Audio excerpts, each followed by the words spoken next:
Hi everyone, this is Ms. Granger. In this video, we're going to talk about Unit 0, Lesson 2, all about the modern classroom model. You're going to record your notes as you watch this lesson.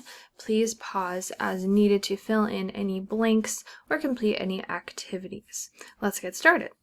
Our objective, of course, is we are discussing concepts, issues, models, visual representations, and theories by explaining your understanding in writing, through art, or verbally.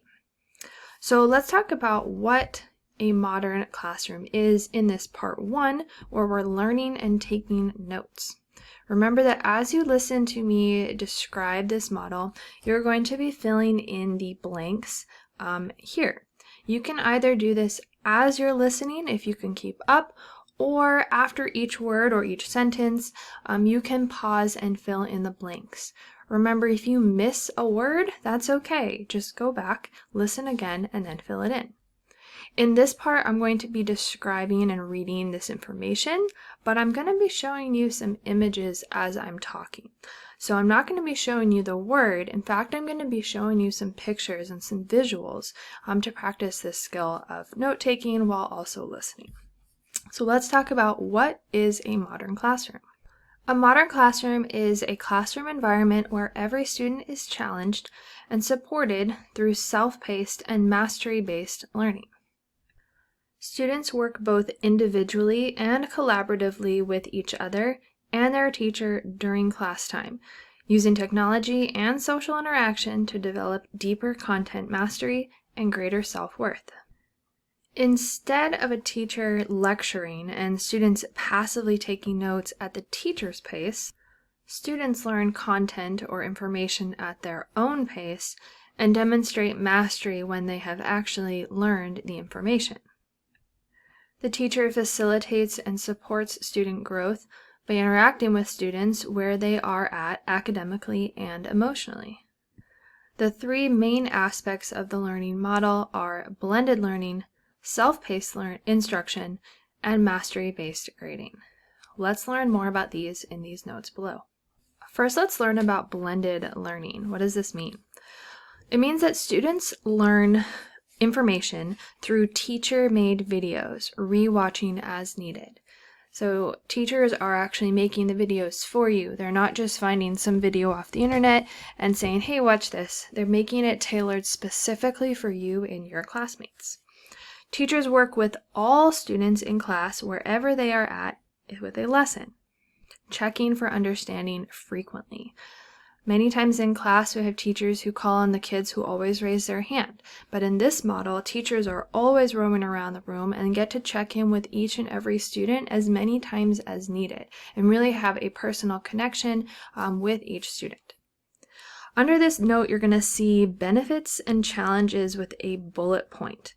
You're going to think now, in this blended learning section, what's something good or a benefit that I see? And what's something that might be a challenge? So pause the video here and fill in one benefit and one challenge that you can think of based on these notes. Let's now talk about self-paced instruction. In self-paced instruction, students move through the lessons and the work at their own pace. So lots of times in school, sometimes we feel either like the teacher is moving too fast and we really can't keep up, or we might feel the opposite and that the teacher's going too slow and we're bored. And with the self-paced instruction, this is really great because now I can go at my own pace and I can work with other like-minded people on the same pace as me, but I can also either support other students or be supported by students who might be ahead. So we're really working together as a class to create this really fantastic learning environment. And that's all because it's self-paced, meaning your pace, and not the teacher's pace. This self-paced instruction includes both the video lessons or digital lessons, but it also includes all of the additional activities that have nothing to do with a video, like the mastery checks or any practice activities. Let's go ahead and pause and do the same thing we did with the previous aspect of the learning model. Fill in one benefit of self-paced instruction and one challenge of self-paced instruction. Pause and do that now. Finally, let's talk about mastery-based grading. Before moving on to the next lesson, students must demonstrate their mastery of content or the information with a mastery check. Essentially, this is a mini quiz that tests you on your knowledge of what you learned in that lesson. But instead of taking this mini quiz all at the same time as the entire class, whether or not you are ready for it, you are taking it at your own pace with the tools that your teacher says you can use. And you must master or pass that topic before moving on to the next lesson. Go ahead and again fill in one benefit and one challenge of mastery-based grading now. All right, let's move on to part 2, practicing. We're going to be focusing on the ATL skill of explaining your understanding. We covered this skill in lesson 1. Your notes looked like this. Here is what to do in this practice.